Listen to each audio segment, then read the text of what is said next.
Bienvenue à cette première séance d'après-midi. Si vous le voulez bien, nous allons d'abord entendre les communications et ensuite avoir une discussion sur les deux, puisque les deux paraissent s'articuler l'une à l'autre assez bien et que nous visons à peut-être finir un peu plus tôt que prévu. Alors, je vous les présente dans l'ordre. D'abord, Paul Chamberlain. Il est né en 1939. En 64 et 65 ont paru Terre Québec et L'Afficheur Hurle. Il est un des fondateurs de la revue Parti pris. Il a une passion, accompagner d'autres dans l'écriture, dans le cadre d'ateliers de création, une pratique ininterrompue jusqu'à sa retraite de l'enseignement en 2004, après de nombreuses années passées au département d'études littéraires de l'UQAM.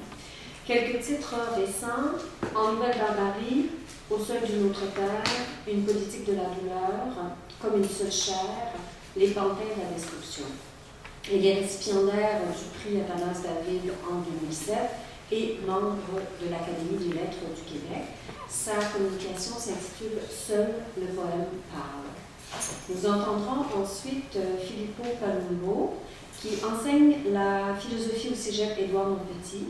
D'origine italienne, il vit à Montréal depuis 7 ans. Il a publié un essai, Saga Gnostica, Hubert Aquin et le patriote errant, paru chez VLB Éditeur en 2012, et plusieurs articles dont Le problème du gnosticisme, Le décalage de l'âme, nihilisme et schizophrénie, et Descente dans l'imagination créatrice. Il a également co-dirigé avec Gilles Dupuis un dossier intitulé Littérature métaphysique sacrée pour la revue Spirale, qui est paru en 2012. Sa communication s'intitule La tâche de l'écrivain à l'époque de la post-histoire.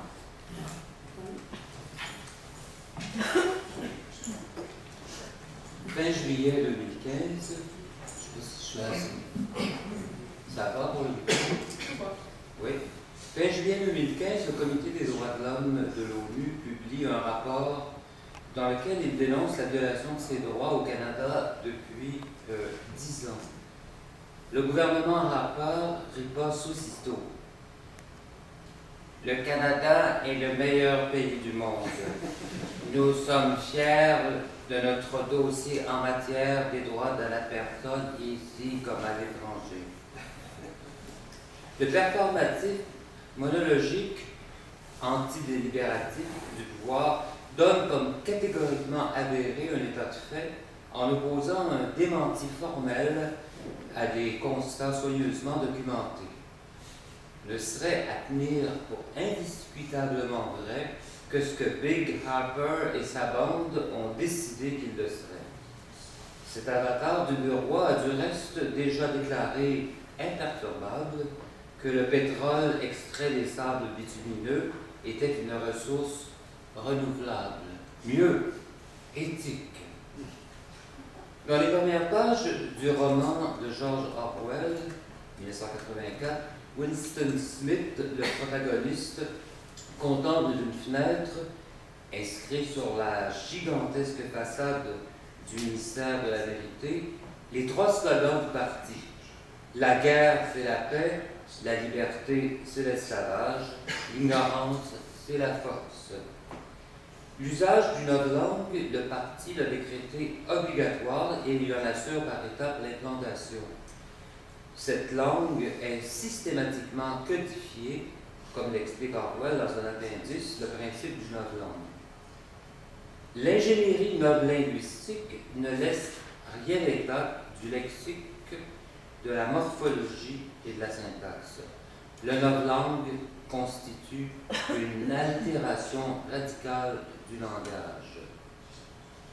Une remarque, je vais passer dans la traduction française de 1984, notre langue est au masculin. Quand je vais parler de ce qui se passe aujourd'hui ici, je vais passer au féminin. L'altération graduelle du langage dont j'observe à présent les symptômes, le love-langue d'Orwell aide à en déceler les ressorts. Voilà pourquoi je n'hésite pas à dire notre love-langue. Elle parle quand même normalement. Ces énoncés sont ostensiblement triviaux. On serait porté à penser qu'elle n'est qu'une modalité, certes perverse, du mensonge.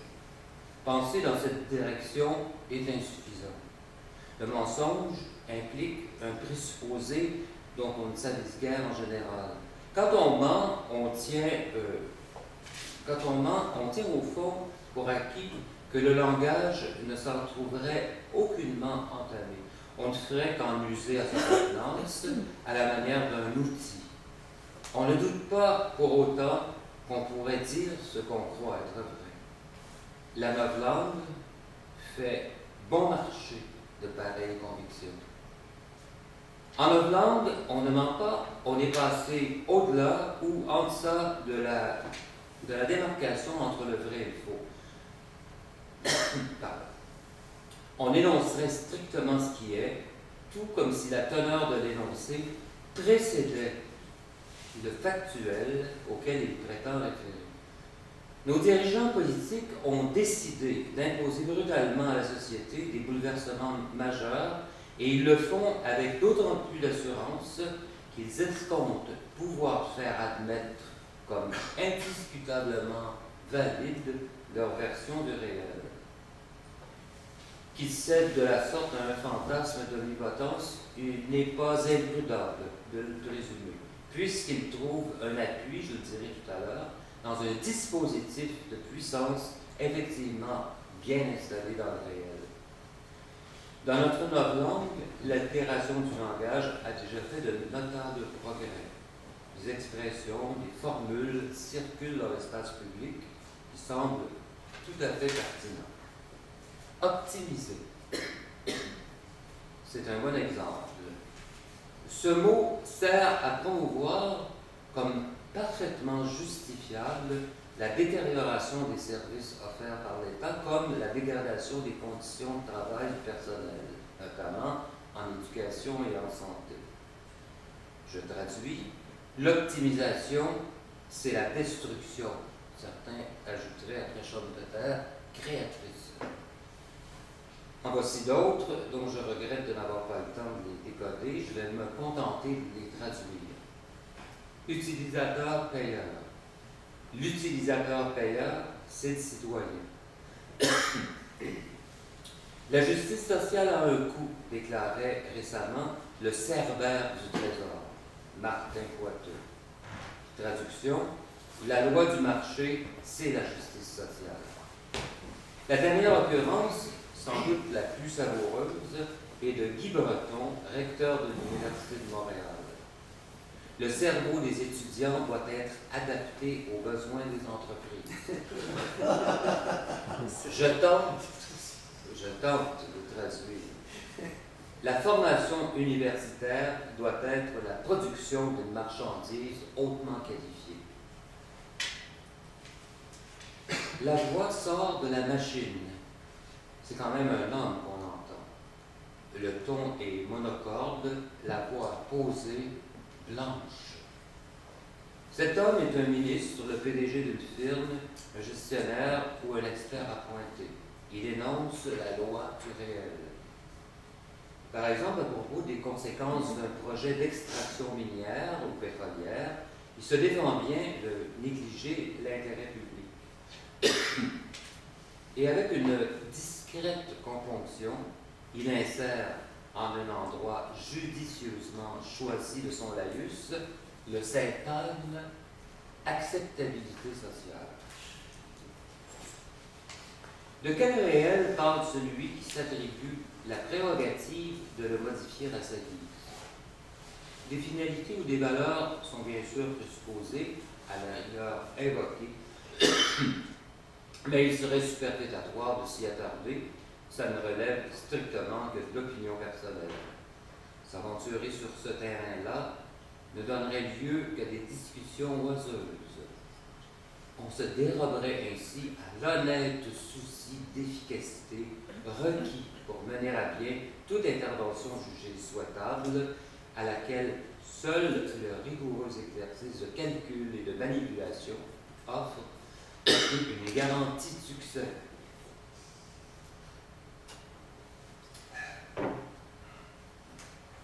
Bref, on n'a pas à se préoccuper d'autre chose que de moyens à mettre en œuvre.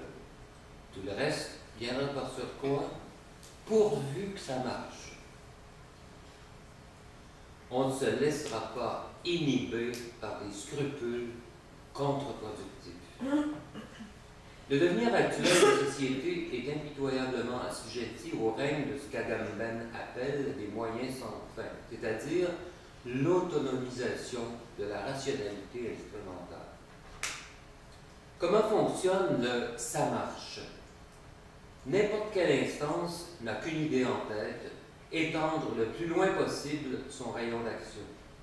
Chacune de ces instances se conçoit et agit comme un agrégat de force, d'où que leur interaction se ramène quasi exclusivement à des rapports de force. En parenthèse, j'ajoute que c'est très rapide, j'ai pas besoin d'expliquer que la pensée de Michel Freytag compte beaucoup dans cette constatation.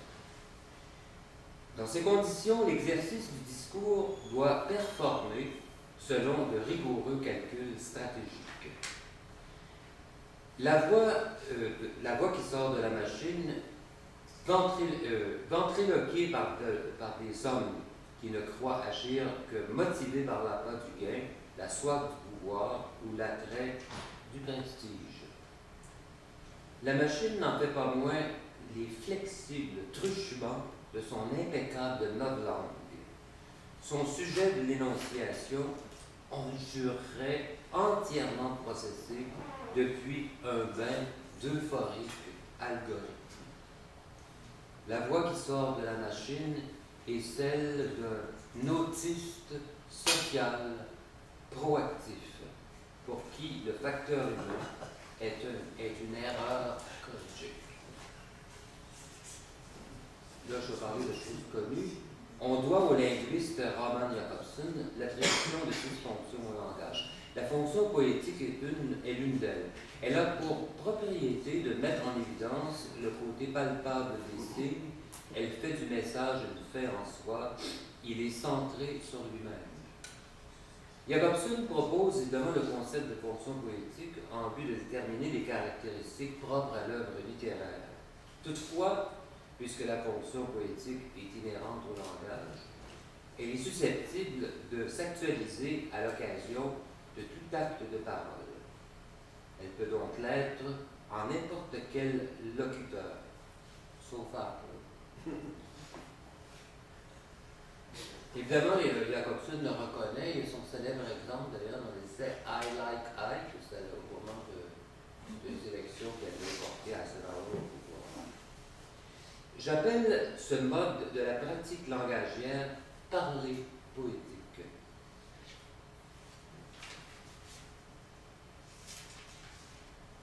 Dans un acte de parole poétique, qui s'y adonne dispose de l'inépuisable polysémie de la langue, des harmoniques connotatives des mots.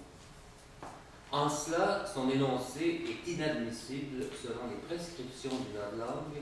Orwell l'affirme catégoriquement dans son appendice. Je vais en prélever quelques traits. J'aurais aimé en donner davantage, mais je me tiens, disons, à ce qui peut le bien indiquer. Alors, je cite, je vais coudre des bouts, là, je n'ouvrirai pas et ne fermerai pas les guillemets à tout bout de champ, vous comprendrez. Le novlangue était destiné non à étendre, mais à diminuer le domaine de la pensée, et la réduction au minimum du choix des mots aidait indirectement à atteindre ce but. Il fallait donc débarrasser les mots de toute ambiguïté et de toute nuance. L'un des buts déclarés de l'implantation d'une novlangue était bel et bien la destruction de la littérature. Une fois l'opération menée à terme, il devenait tout à fait impossible d'employer le vocabulaire de la vie de tous les jours à des fins littéraires ou à des discussions politiques et philosophiques. Les grands récits traditionnels, ces mythes qui disent d'origine, ont fait entrer les peuples dans la lumière intelligible qui leur aura donné de lire, comme le rappelle l'étymon du mot légende, de lire leur destination sur la terre, leur destin. Ils en recevaient ainsi les figures dispensatrices du sens et de la forme de cet accomplissement qui est une culture ou une civilisation. Les grands récits fondateurs donnaient accès à ce qui s'appelle proprement un monde. Le langage n'est rien de moins que ce que nous disons être le monde. Murmure ou clameur, sans commencement ni fin, nous avons été immergés, infans, dans le langage, comme n'étant rien de moins que ce milieu où devenir humain. Les anciens, les morts, leur rumeur poursuit en nous son cours, le temps d'une vie, pour nous franchir vers de nouveaux parlants. Ainsi, bien avant que nous soyons à même d'utiliser les mots, cette immémoriale matrice du sens qui nous engage se fait entendre dans la chambre d'écho que nous lui offrons et que nous sommes, et ce, sans que nous l'ayons aucunement décidé.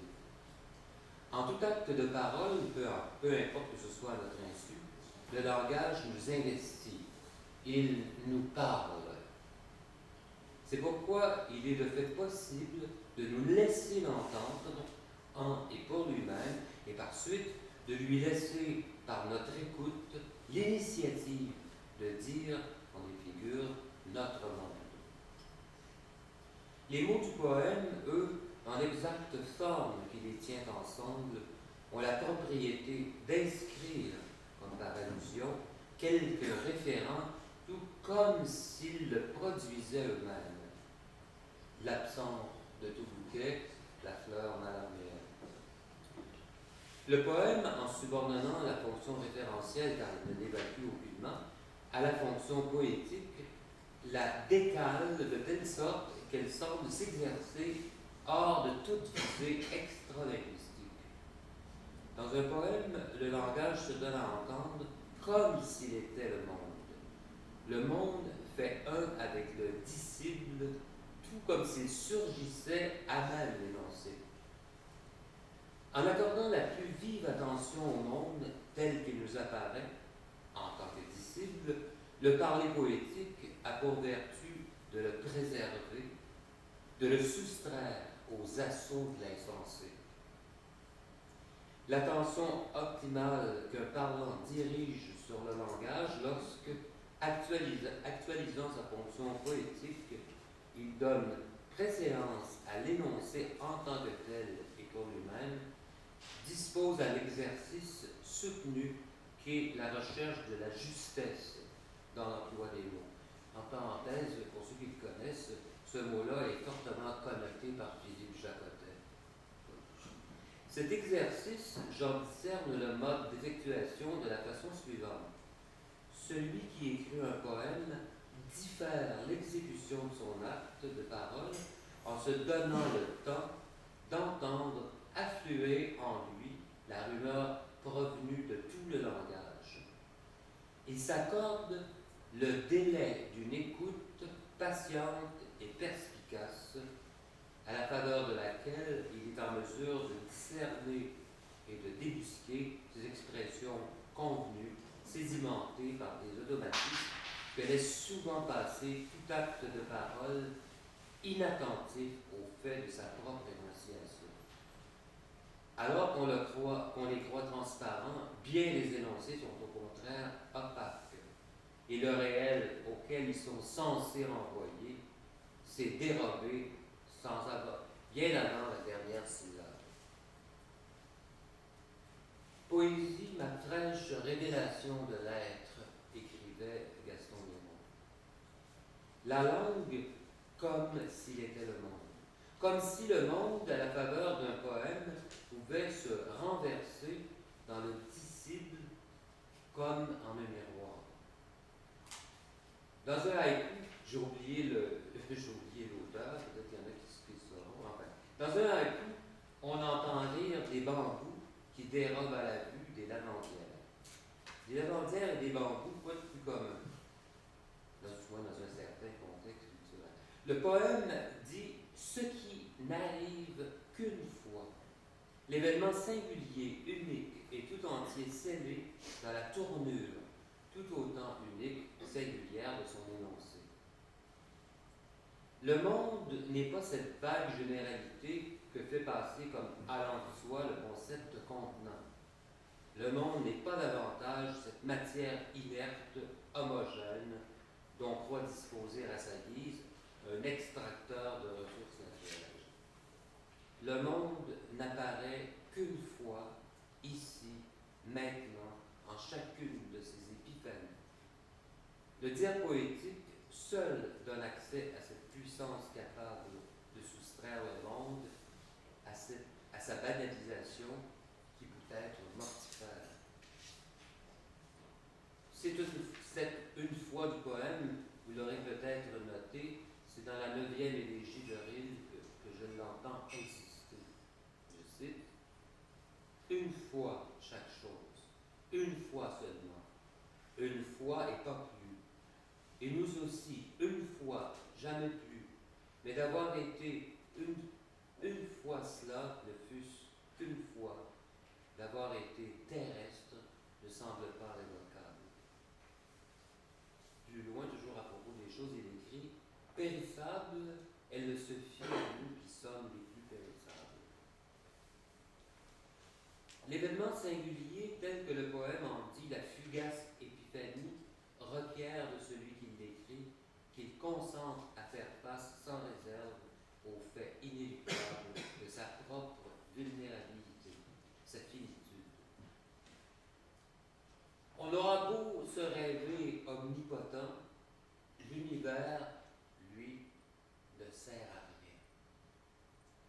Énigme, vertige, et pourquoi pas, quand on va finir la comédie, le rire irrépressible d'un gai savoir. Mais la trouille au ventre ne veut pas. Elle aimerait bien usiner jusqu'aux étoiles pour s'anesthésier. Elle rugit en escomptant que du réel bien solide finisse par lui renvoyer un servile écho. Cette peur-là, il conviendrait peut-être de l'accueillir comme un enfant malade. Oui, la détresse originaire. Dans une préface tardive à son requiem, Akhmatova évoque les 17 mois à faire la queue devant les prisons de Léningrad. Un jour, on la reconnaît. Une femme lui demande alors: et ça, pourriez-vous le décrire?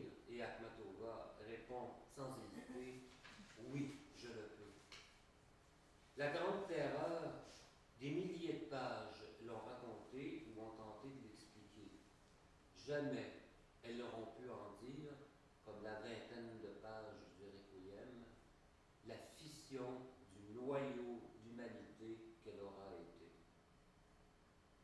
Tout au long du XXe siècle, la poésie a souvent répondu de l'inéluctable exigence de faire apparaître parfois en une langue aussi simple que crue la défiguration du monde et la mutilation de millions de vies humaines, chaque fois une vie. Et c'est peut-être bien pourquoi le ça marche et sa langue s'y heurtent comme à leur ennemi. Virtuellement, non.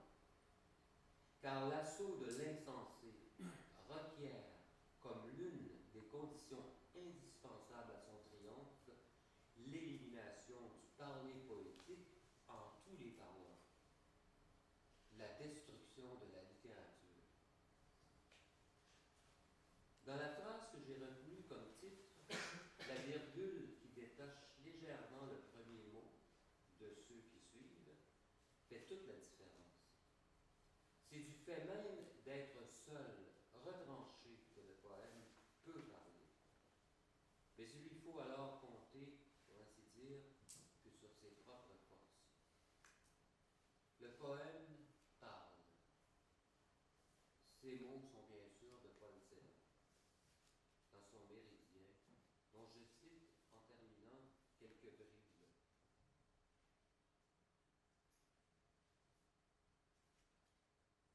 Mais le poème, il parle,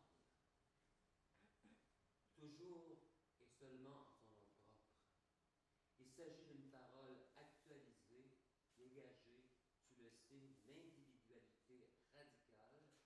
mais en même temps toujours conscient